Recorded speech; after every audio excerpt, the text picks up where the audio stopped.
خدا حضرت عمر رحمت کنه. برادرای عزیز، به خدا قسم من حکایه های ایشان وقتی که در نزد کتابخانه خودم میخوانم، به خدا قسم گفت همون صاحب کتاب که تواضعی که حضرت عمر داشت عقل بشریت نمیگیرد.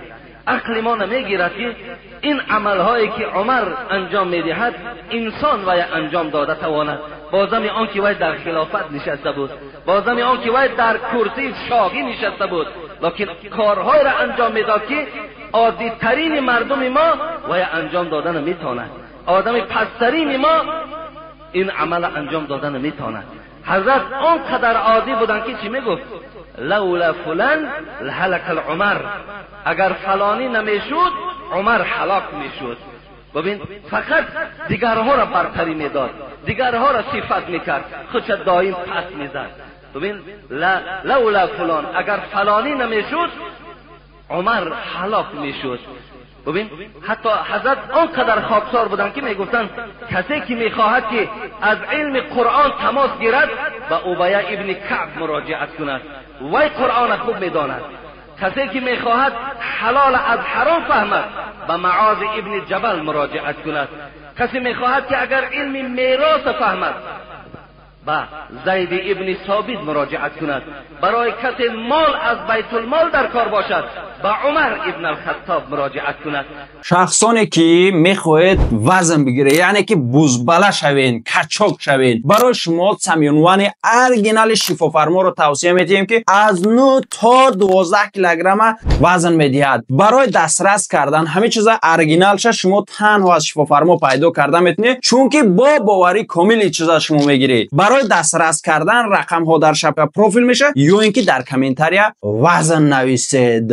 این عمر خدا رحمتش کند علم قرآن نمیدانید، آیا علم میراث نمیدانید، آیا حلال از حرام جدا نمیکرد؟ میکرد، لکن اونها را از خودش برتر میدانید، اونها را از خودش بالاتر میدانید. در یک سخنرانیش وقتی که یک لولا معاذ لهلك عمر ابن الخطاب گفت، در یک سخنرانیش بالای منبر برآمد حضرت. شاه بودن، خدا رحمت جان کند.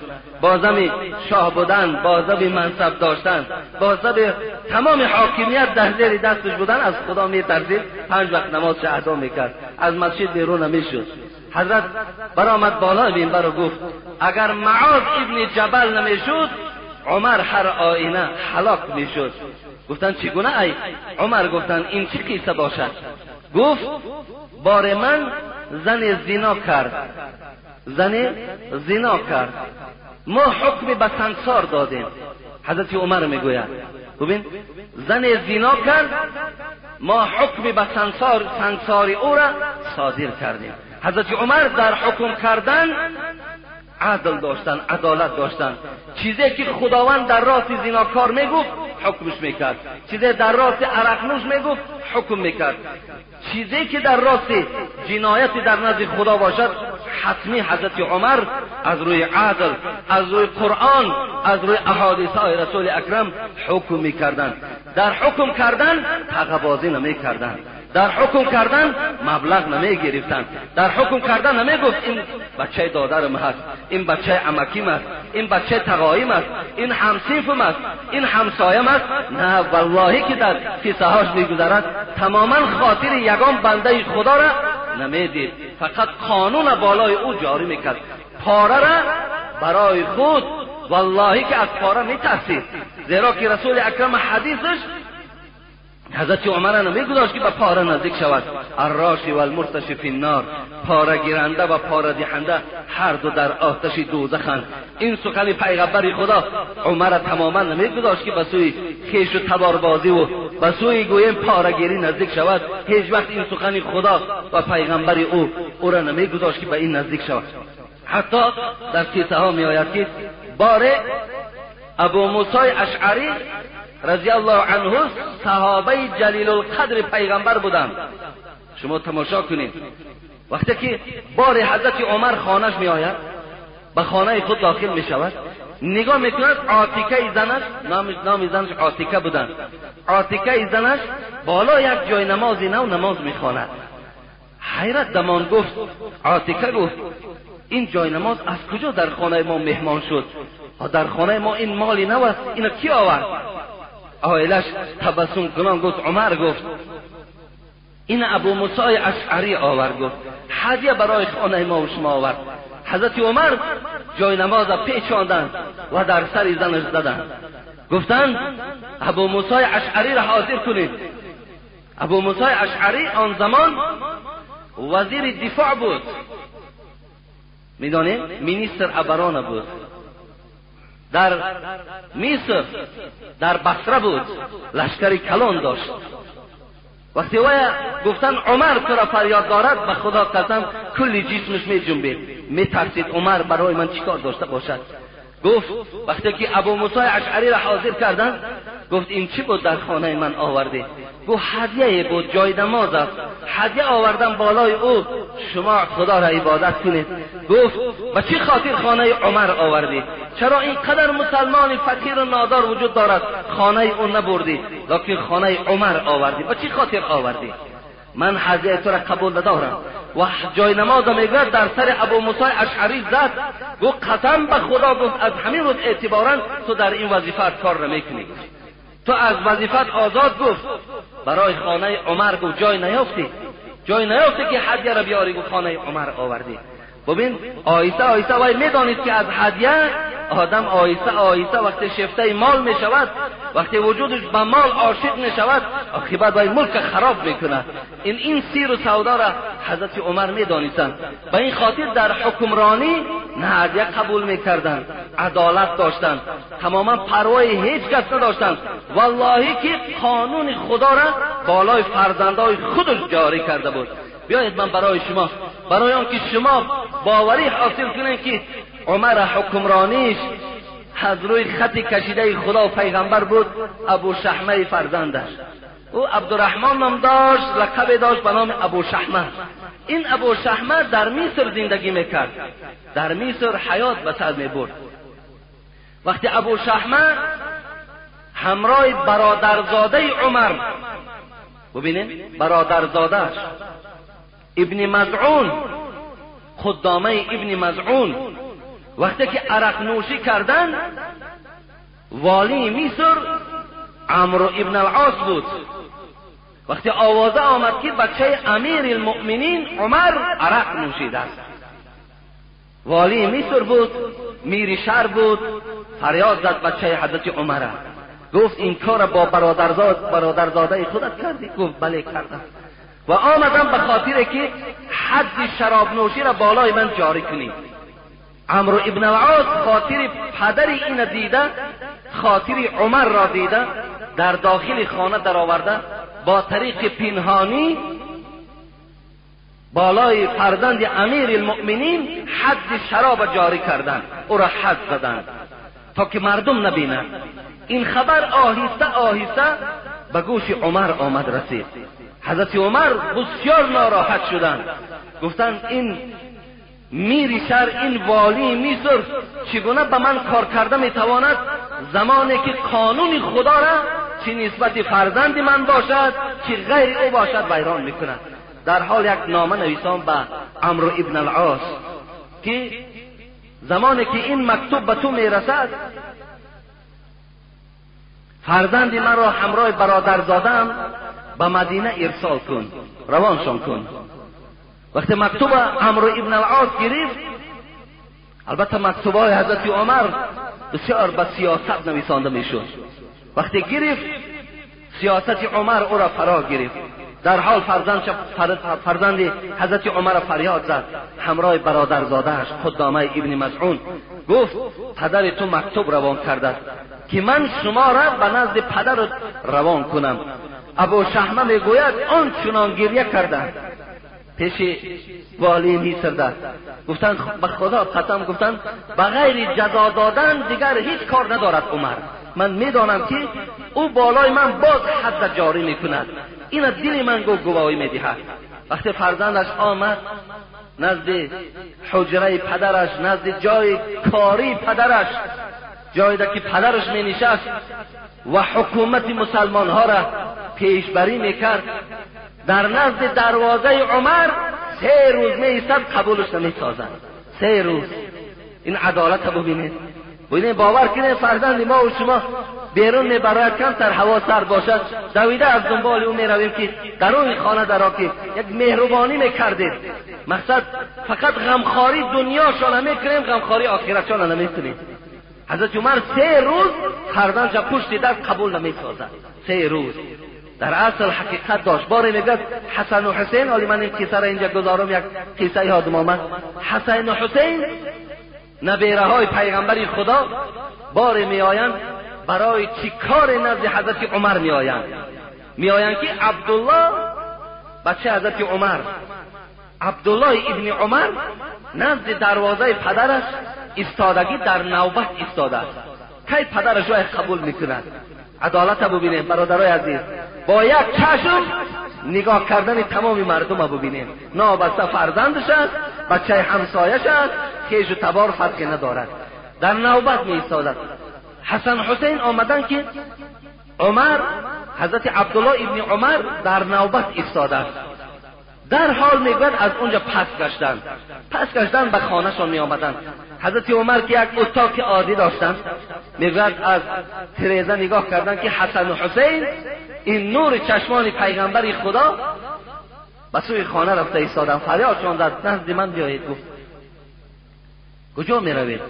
گفت آمدیم که اینجا عمر عبدالله فرزند شما در نوبت است. ما فکر کردیم که شما یگان مشغولیت مهم دارین که بچه شما در نوبت است، از این خاطر گفتیم فردا می آییم. گفت حسن یا حسین، خدا شما را رحمت و مغفرت کند، آیا عبدالله بچه من گفت در قدر و قیمت به شما برابر است؟ آیا در قدر و قیمت به شما برابر نیست؟ گفت برای شما گفت نبیره های پیغمبر نوبت وجود ندارد. گفت شما نبیره های پیغمبر هستین. برای بچه من گفت نوبت لازم است، برای بچه برادرزادم نوبت لازم است، برای خیش و تبار من در نوبت ایستادن ضرور است، لیکن برای شما اولاد پیغمبر نوبت ایستادن ضرورت ندارد. شما در درجه و قدر از اولاد اجداد من بالاتر هستید. ببین این سخن حضرت عمر نزد حضرت امام حسین و نزد حضرت امام حسن بود. حتی که معاش معین کرد، حضرت عمر معاش معین میکند.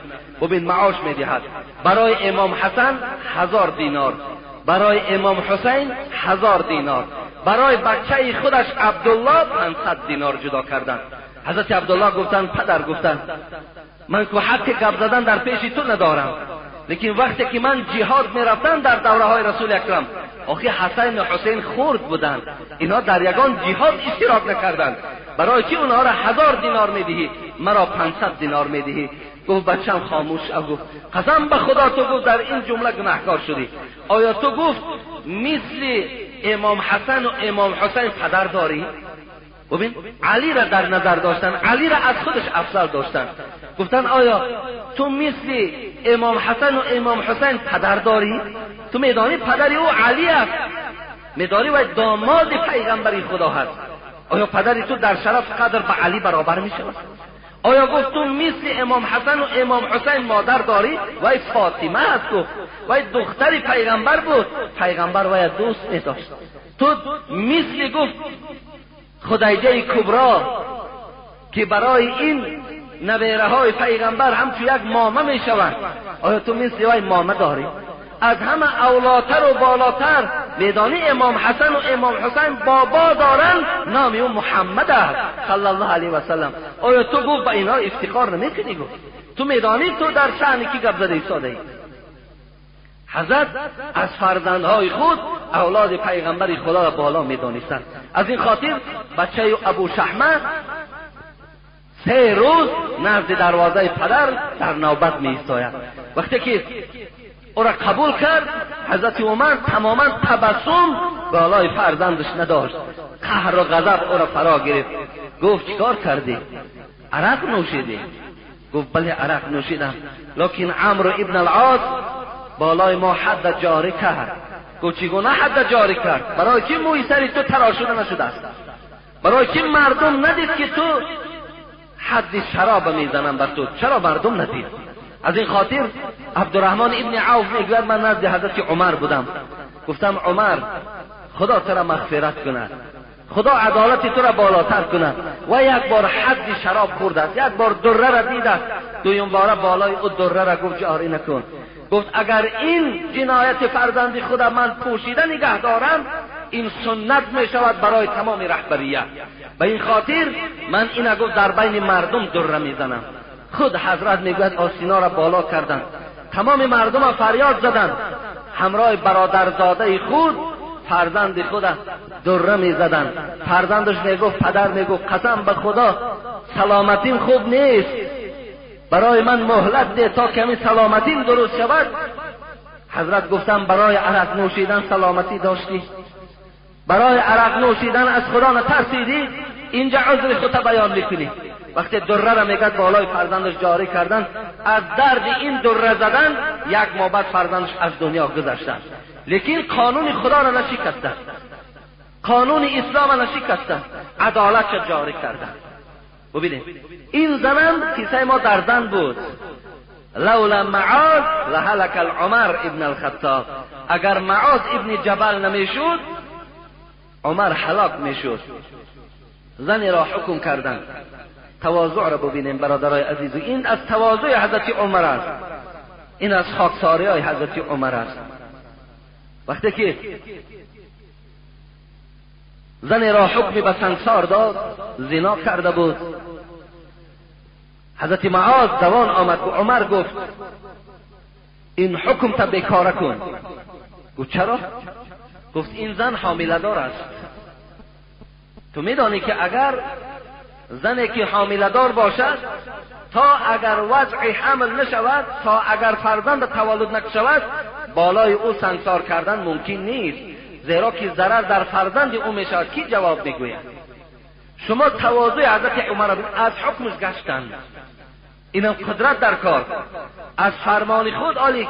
بعضی از ما و شما یک فتوا میدیم، فتوای نادرست هم که باشد، وقتی در بین مردم اعلانش کرده باشیم، نادرست هم که باشد، به خاطر که ما را نگویند که این نادان است، نافهم است، این خطا کرده، از فتوا ما نمیگردیم. بگذار وای ضرری در جامعه هم که رساند، لیکن ما قدر خودمان را پس نمیکنیم. حضرت عمر از فتوای خود چیکار کرد؟ حکم برآورد که اگر معاذ نمیشد، هر آینه عمر هلاک میشد. و این سنگسار از بالای این زنی حامله دار بیرون کردن. بار دیگر چی گفتن؟ بار دیگر گفتن لولا علی لهلك عمر ابن الخطاب. اگر برادرم حضرت علی نمیشد، عمر هلاک میشدند. این چی معنی دارد؟ بار زنی را میگوید باز ویم دستی به زنا زد. حضرت حکم کردند که وی سنگسار کنید در پیش چشم مردم. وقتی که حکم صادر شد، زن حاضر کردند. حضرت علی میگوید دوان به نزد حضرت عمر آمدند. گفتند عمر گفتند این زنی که تو حکم به سنگسار کردی، این اول این که وی عقل ندارد، وی دیوانه هست. گفتند اگر زنی که دیوانه باشد، بالای او حکم جاری کردن این عین بی عدالتی است، وی در شما گناهکار میشوین. حضرت عمر درو از حکمش گشتند، درو از حکمش گشتند. گفتند اگر عمر نمیشد، هر آینه حضرت عمر چیکار میکردن؟ هلاک میشدند. برادرای عزیز و گرامی، ببینین تواضع حضرت عمر را ببینین. با این قدر، اینجا یک جای عجیبش همین است، با این قدر مال و ملک، با این قدر حاکمیت، با این قدر منصب بلند، حضرت تواضع داشتند، آدم خاکسار بودند. بیایید با شما در برابر بعضی از مردم خودمان یا مردم بیرون از خودمان عملهای حضرت عمر رضی الله عنه را مقایسه کنیم. در ما و شما اگر ذره، اگر برادرای ما و شما صاحب یک جا و یک جا و مکان و صاحب یک کمتر شرایط خوب شوند، قسم به خدا اگر در وجود او ذره از تواضع را نمیبینی، الله که راه گردیش دیگر میشود. حتی راه گردیش را ببینید، ولی بعض تکبرها را ببینید، وقتی راه میگردن اون از حساب تکبری هست، از حسابی که همه شرایط های خود خوب که میبیند فکر میکند تمام عالم و تمام قوه و قدرت در دست اوست. لیکن برادر عزیز گرامی به خدا قسم تو هیچ قدرت و هیچ قوت نداری، هیچ قدرت و هیچ قوت نداری. حضرت مولوی جنون خدا رحمتش کند میگوید مکن از کبر دعوای کلانی، مکن از کبر دعوای کلانی، یقین پوسیدم مشت و استغانی. ای انسان عاقبت میپوسی، عاقبت به منزله یک مشت خاک میشوی، و چی تکبری میکنی؟ بکن امروز فکری کار پخته که فردا میبرند در روی تخته. تو امروز فکر پخته را انجام ده، امروز کارات پخته کن که فردا ترا بالای تخته بار میکنند. چی باشد نفع مال و سیم و اسباب که بگذاری کنی اندر لحد خواب. با آن چیزایی که تو امروز افتخار داری، با آن مال و ملکی که تو افتخار داری، همگیش اینجا پدرود میگوی، همگیش اینجا میسپاری و با یک کفن وارد قبر میشوی. حضرت در آخر گفتن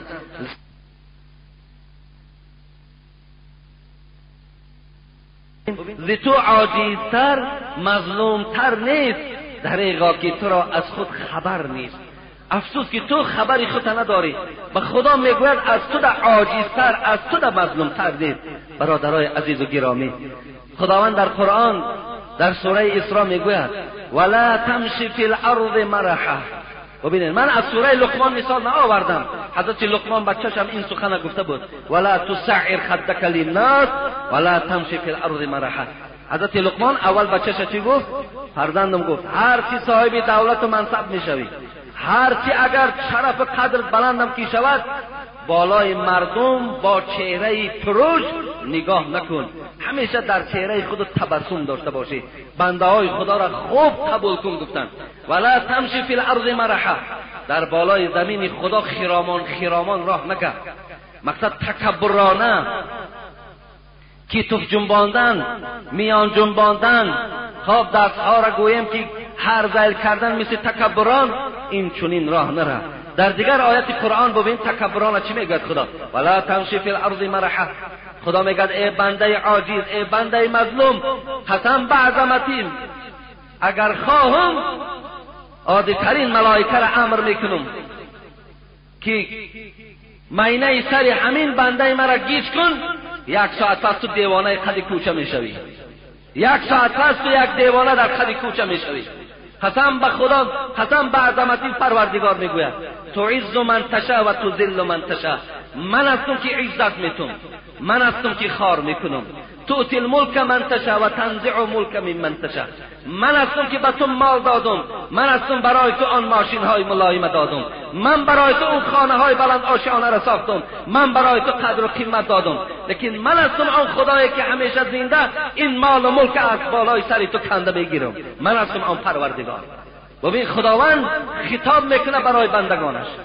من هستم آن خدایی که قسم به بزرگیم امر میکنه ملائکه را در خون تو یک عادی ترین میکروب میپرتاید، عمر بعد سفید خواب میکنی در جاگه خوابت.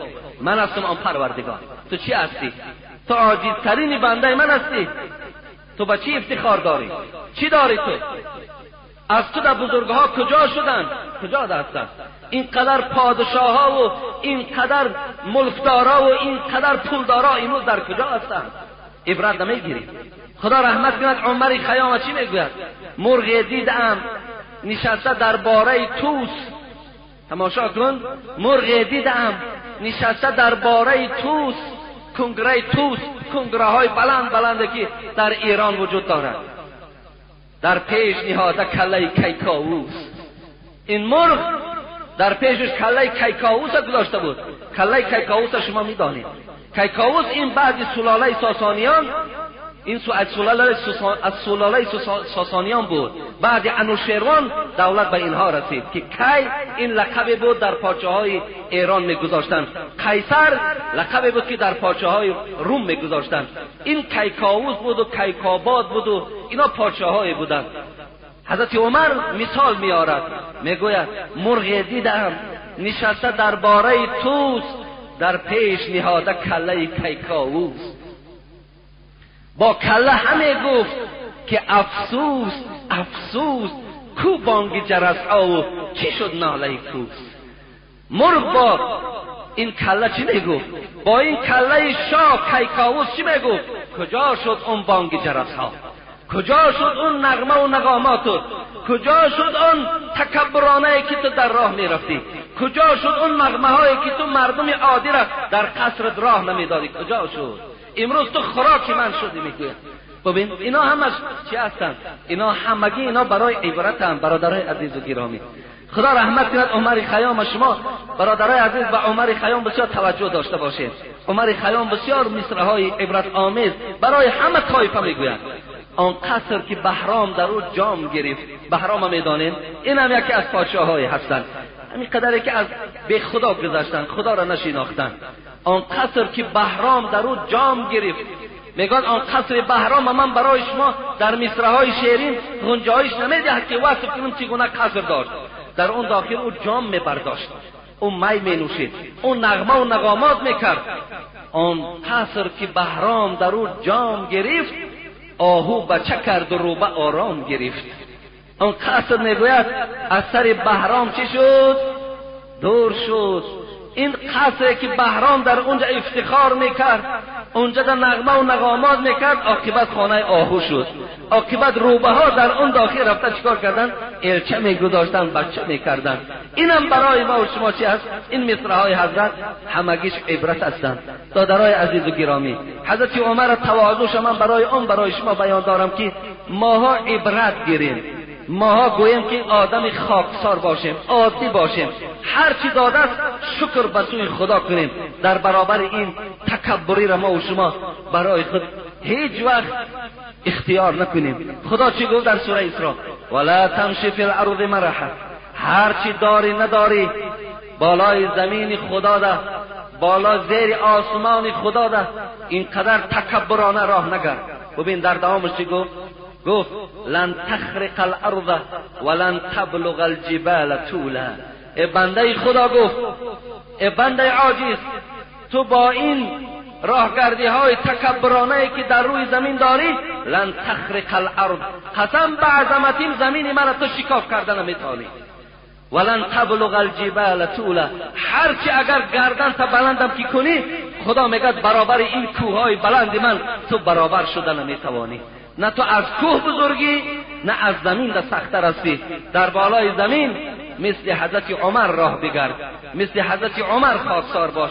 وقتی حضرت ابوبکر رضی الله عنه تخت شاهی را ترک کردند برادر عزیز، وقتی که حضرت 2 سال و 2 ماهی که کرسی خلافت از زینت بخشیدند، وقتی جان به حق تسلیم کردند، حضرت عمر بالای منبر خواست برآمد، جایی که حضرت ابوبکر می نشست.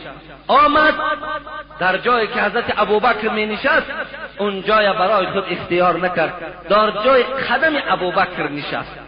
مردم گفتن، عمر گفتن جای نشست بالاتر است، اینجا جای قدم حضرت ابوبکر بود، شما اینجا را اختیار کردین. گفت برادرای عزیز، گفت اگر گفت شرف و برکاتی پای حضرت عمر، پای حضرت ابوبکر برای عمر رسد، همینش برای من کفایت میکند. گفت من لایق نیستم که در جای ابوبکر نشستن من برای خود اونجا را اختیار کنم. این از خاکساری حضرت عمر رضی الله عنه بود.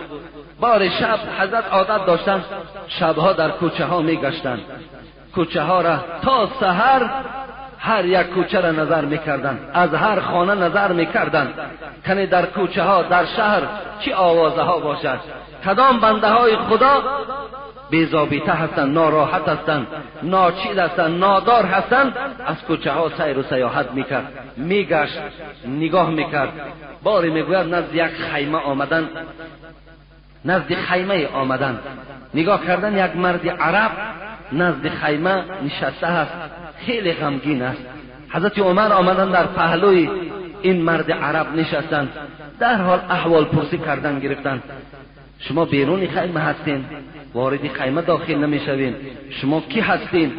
وقتی در همین حالت پرسان بود میگوید که از داخل خیمه میگوید نالیش زن آمد، نالیش زن بلند شد. حضرت عمر گفتند ای بنده خدا در داخل آواز زن است؟ گفت کار تو به اون نباشد. گفت این زن من است، در حالت تولد است. گفت الحال برای من یکی از نعمتهای خدا که فرزند است، و قدرت پروردگار الحال باید تولد میکنه. حضرت عمر وقتی اینو شنیدن در حال به خانه خود آمدن. اون زمان گلثوم در دستشون بود. شما میدونین گلثوم کیست؟ دختر حضرت علی بودن. دختر حضرت علی در دست حضرت عمر بودن. حضرت عمر با زمان که خسور پیغمبری خدا بود، حفصه دخترشان در دست رسول اکرم بود، با زمان داماد حضرت علی بودن. گلثوم در دست حضرت عمر بودن. عجیب بود، یک وقتی که خواستگاری رفتن به خانه حضرت علی، گلثوم خواست که در نکاح خود درآورد. گلثوم گفت که من در نکاح عمر نمی درآیم. گفتن چرا نمی درآیی؟ گفت خوراکی که عمر میخورد من خوردن نمی توانم. در حالت خلافت حضرت نان میخورد که باید روغن نداشته باشد. اگر نانی که روغن میداشت میگفت این 2 خوراک میشود. من هیچگاه ندیدم پیغمبری خدا 2 خوراک خورده باشند. ولی امروز در مردم ما و شما آنقدر اسراف بسیار شده است که 2 خوراک یک طرف، 3 خوراک و 4 خوراک و 5 خوراک میپزیم. اینم از جمله سنت‌های پیغمبری خدا نیست. حضرت عمر گفتن من میدیدم پیغمبری خدا را وقتی 2 خوراک در پیش می آوردن، 1 خوراک میخورد، خوراک دیگر را به کمبغل‌ها میداد، خودش هیچ وقت تناول نمیکرد. حضرت عمر هم نانی که روغن میداشت میگفت این از 2 خوراک عبارت است، هم آرد است هم روغن است، و یا تناول نمیکرد. گلثوم به خاطر که خوراک عمر خوراکی سخت است، خوراکی هست که خوردن وی قین است، گفت در نکاح او نمی درایم. لیکن آیسته آیسته خلاصه گویم در نکاح حضرت عمر در آمدن. آمد دست زنی خود گرفت. ببینید که ها این کار انجام داده می تواند. در یک چیز میشه آیلش گرفت وارد خیمه کرد. آمد گفت این زن من است، ممکن است که وارد همین خیمه شما شود تا که یک کمک برای عائله تو رساند. گفتن میلش، گفتن ما راضی هستیم. وقتی که زن در آمد بعد یک مدت میگوید صدای کودک، صدای طفل از داخل خیمه بلند شد. گلثوم از داخل خیمه صدا داد یا امیر المؤمنین، صدا داد ای امیر المؤمنین، با این رفیق پهلوی خود مژده که زن او بچه تولد کردن. این مرد وقتی صدای امیر المؤمنین شنید دیگر ناراحت شد، ترس وجودی او را فرا گرفت که این شخص در پهلوی من نشسته امیر المؤمنین عمر هست، تا حال وی نمیشناسه. حضرت عمر گفتند برادر عزیز، گفتند هیچ ترس و وهم شما را گفت فرا نگیرد، بلکه من برای شما چنان نصیحت میکنم وقتی سحر روز شد به نزد حجره من بیا، من برای این فرزند تو گهواره پولی، کمک پولی جدا میکنم و برای خود تو هم یگان مبلغ جدا میکنم.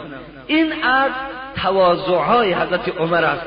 حضرت عباس میگوید خدا رحمت کنه رضی الله عنهما، ابن عباس میگوید، عبدالله میگوید قال رسول الله صلی الله علیه و سلم یقول الله جل و علا، خدا چی گفته بود است؟ خداوند چی میگوید؟ الکبریاء ردائه والعظمة ازاره فمن نازعني واحدا منهما القیته فی النار. ببین پروردگار گفته بود است کبر کردن ردای من است، رویمال من است، بزرگی ایزار من است. اگر کدام از بندگان من نابسته کیهای نباشد، اگر کبر را، شرف و بزرگی را برای خود اختیار کردند، در بین بندگان خدا خاکسار عادی نشدند، القیته فی النار. خدا گفت در روز قیامت این گونه بنده هست که از بلندترین آتش دوزخ او را به قعرترین دوزخ میپرتاند. اگر کدام بنده ای که در دنیا برای خود تکبری میورزد، برای خود شرف و بزرگی میورزد و بنده های خدا را حقیر و بنده های خدا را ناچیز میشمارد، اصلت از قطر منی لایق تو نیست منی. حضرت مولوی میگه اصلت از قطر منی لایق تو نیست منی. ببین منی ها پیشه شیطان بود، هر کی خود را کم زند مرد آن بود. صاحب چهار کتاب میگوید، حضرت مولانا میگوید آخر اصل تو منی بود، از این خاطر تو را منی نمیزیبد. اصلت از قطر منی لایق تو نیست منی. از راه بول شدی کبر و منی ها چی کنی؟ ببین از راه بول شدی کبر و منی ها چی کنی؟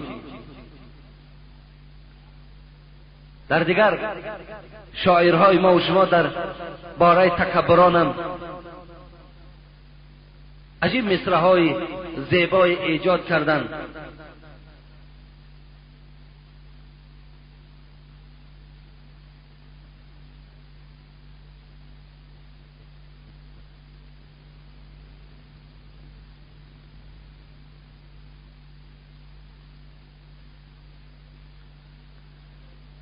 و این بود از تواضع‌های حضرت عمر رضی الله تعالی عنه که بار حضرت از خانه بیرون شدند. به ناگاه میگوید در خانه صدای گریه بود، صدای گریه بود. وارد خانه شدند، نگاه کردن یک مادر همراه فرزندان خود و این فرزندها در پیش مادر گریه دارند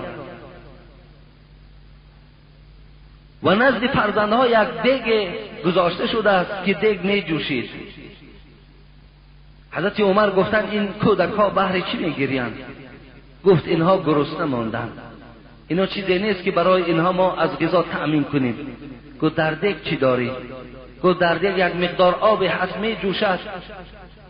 برای فرزندها یک تسلی دل گفته ایستادم که الحال خوراک میپزد، الحال خوراک میپزد، شاید که مانده شوند خوابشان برد. حضرت عمر میگوید خیلی ناراحت شدن، همراه غلام خود اسلم بودند. آمدن میگوید با بیت المال یک مقدار آرد و یک مقدار روغن و یک مقدار خرما و یک مقدار مبلغ و یک مقدار لباس گرفتند و در یک خوابچه گویم انداختن و برای غلام خود اسلم گفت اینا بردار در پشت من گذار. گفت اسلم گفتن، عمر گفتن خوب میشد که اگر اینا در پشت من میگذاشتی تا که من میبردم. گفت اسلم گفت این احوالی که در رعیت من است و من در قیامت از مسئولیت این مردم پرسیده میشوم، از این خاطر میخواهم آن چیزی که کمبوده که در مردم من است اونها را همگی با بار پشت خود با دست خود انجام دهم. میگوید برداشتن آمدن به خانه این مادر آمدن. حضرت عمر میگوید خود میگوید در این دیگ میگوید خوراک میپخت، از بس که ریشی خیلی کلان داشتن زیر این دیگ میگوید آتش می افروختن، پوف میزدن. اصلا غلامش حکایه میکند که من میدیدم که از زیر هر یک کار ریش حضرت عمر دود میبرآمد، لکن حضرت همونجا نشسته و این خوراک پخته کردند و برای این فرزندها دادند. وقتی فرزندها میگوید خوردند، سیر شدند، یک تبسم و خنده وقتی این فرزندها را فرا گرفت، حضرت عمر میگوید این خانه را ترک کردند. گفتند اگر این کودک ها در چهرهشان تبسم پیدا نمیشد قسم به خدا از این خانه من بیرون نمیشدم. یعنی زمانی که من اینها را گریان دیدم مسئولیت من همین است که باید که اونها را من خندان کنم. این بود از آن تواضع هایی که حضرت عمر رضی الله تعالی عنه داشتند. یعنی این چنین گویم خاکساری ها و کارهای عادی که حضرت عمر داشتن خیلی زیاد است. من اینجا صحبت خود من خاتمه میبخشم به خاطر که یک اعلان است به سمع شما میرسانم و خدا خواسته باشد جمعه آینده انشاءالله من از بعض خدا ترسی حضرت عمر و اگر وقت گنجایش دهد از وفات او برای شما حکایه میکنم. به همین انشاءالله میگذاریم باز به قصه های حضرت عثمان علیه السلام داماد پیغمبر خدا که چگونه اون قسم حیات و فعالیت داشتند تا که ما و شما به حیات اونم باید که شناس شویم. برادرای عزیز و گرامی، دیروز در مرکز اسلامی مجلس بود که ما در این مجلس اشتراک داشتیم و تمام نماینده های حکومت هم اشتراک داشتند که تا نصف روز این مجلس ادامه کرد. فقط موضوع از دو چیز عبارت بود که ما را وظیفه‌دار کردند که اینها را به گوش مردم رسانیم. یکی انتخاب شخصانی که در شورای علما باید همیشه شرکت ورزند، از چند نفر باید عبارت باشند، کیها باید باشند. دیگر موضوعی بود که چند بار ما هم به خاطر امن و امنیت، به خاطر یک دیگر فهمی این موضوع ها را در بین شما مطرح کرده بودیم. موضوع دوم عبارت از این بود که امروز در جامعه تاجیکستان بغیر مذهب امام ابو حنیفه، اگرچند که ماها همیشه قید کرده بودیم که 4 مذهب، چه حضرت امام ابو حنیفه، چه حضرت امام شافعی رحمت الله علیه، چه حضرت امام مالک و چه امام احمد حنبل، 4 مذهب اهل سنت و الجماعه هست. هر کسی که در اینها داخل شود یعنی جرم نیست، گناه نیست و هیچ کس حق ملامت او را ندارد. مثلا هر کس از همین مذهب ها هر کدام این اگر انتخاب کند، برای یگان جرم و گناه نیست که تو از مذهب شافعی هستی یا تو از مذهب امام مالک هستی، تو از مذهب امام احمد حنبل هستی.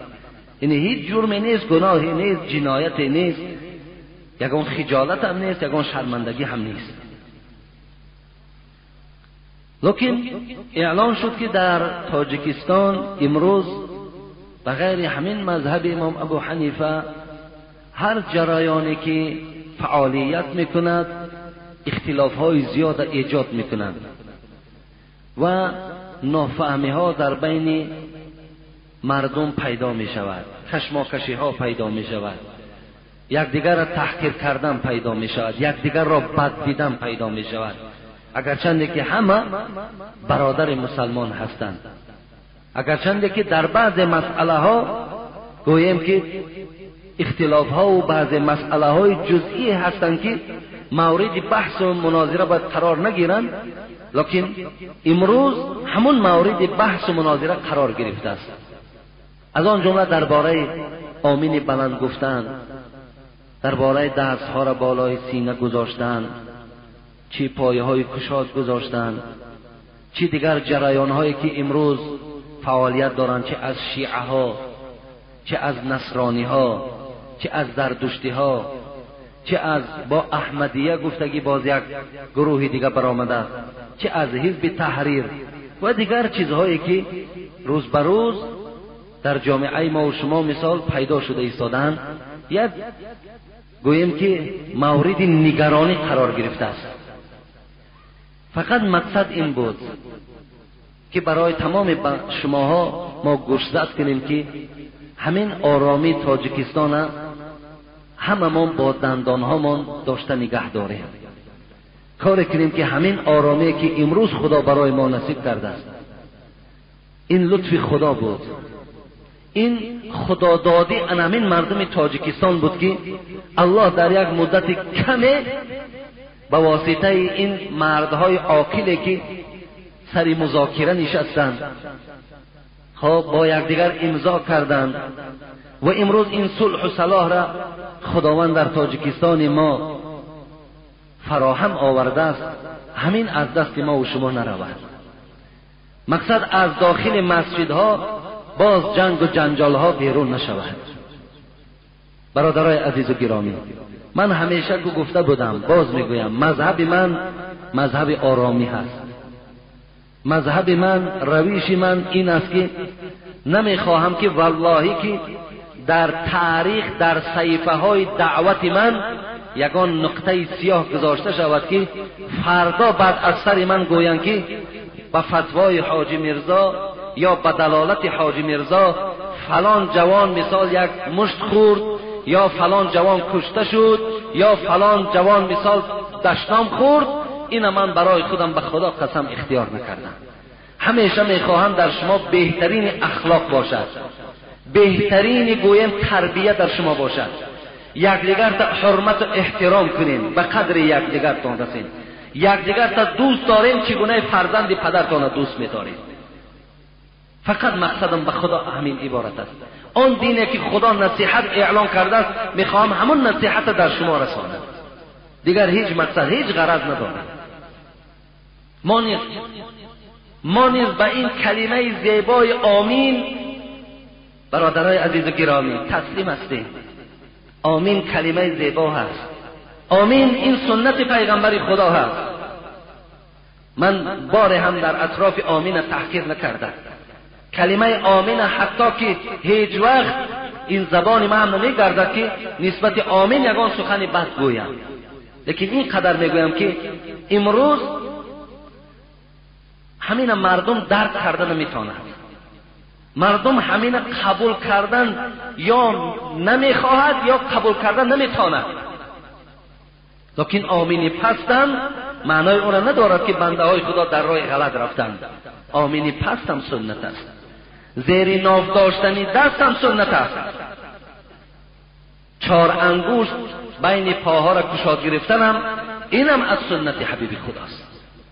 یعنی اینها هم روش غلط نیستن، اینها هم نادرست نیستن. از این خاطر جوانای عزیز و برادرای مهربان، آن چیزی که در ما و شما هست، اگر قسم به خدا چیزی که به ضرر جان شما باشد، به ضرر جان شما باشد، اگر شما به سبب کردن او فردا پیشگاه خدا را خجالت مانین، قسم به خدا که من از او خودداری کردن نمیتونم. من برای شما را آشکارا میگویم، لیکن این چیزی هست که برای شما خطر ندارد. این چیزی هست که اگر انجام شم که نتیجه در پیش خدا شما گناهگار نمیشوید. لیکن از همه چیز مهم امروز برای ما همین است که آرامی را ما و شما همیشه آرامی مانا چکار کنیم؟ محافظت کنیم. به قدر آرامی ها رسیم، به قدر این شرایط ها رسیم. دادرای عزیز، روز به روز ببین مسجدها را تماشا کن، بهبودی ها را در مسجدهای ما و شما، در حیات ما و شما تماشا کنین. اینا باید هر یک انسان بها دهد. از این خاطر همه شما برادرای ما هستین، همه شما را ما دوست می‌داریم. فقط کار کنین که در بین مردم اختلاف ایجاد نکنین، مردم پراکنده نکنین، مردم ایراد نگیرین. جوانان چی میگویند؟ نزد من یک گروه جوانان، یک جوان است میگوید اگر تا دست در بالای سینه نباشد نجات نیست. برادر عزیز، تو علی کلمه نجات نمیدانی چیست؟ تو بیا برای من فهمم که نجات در کجاست، من برای تو گویم که نجات در کجاست. بغیر شرک پروردگار کلی گناه را میبخشد. اگر دستش بالای سینه‌ش هم نگذاشت، بالای نافش هم که گذارد، قول امام شافعی از گناهگار نمیشود. کشالش ماند، قول امام مالک است، گناهگار نمیشود. زیر نافش هم که ماند، گناهگار نمیشود. تا در شرکیات نرود. آدم شرکیات میره توبه نمیکند، انا این آدم خطر دارد. لیکن برای بعض مسئله های جزئی الله ما و شما را میبخشد. لا تقنطوا من رحمت الله ان الله یغفر الذنوب جمیعا. خدا از بالای 7 طبقه آسمان میگوید ای بندگان من، از رحمت من ناامید نباشین، من همه گناه شما را میبخشم. ببین همه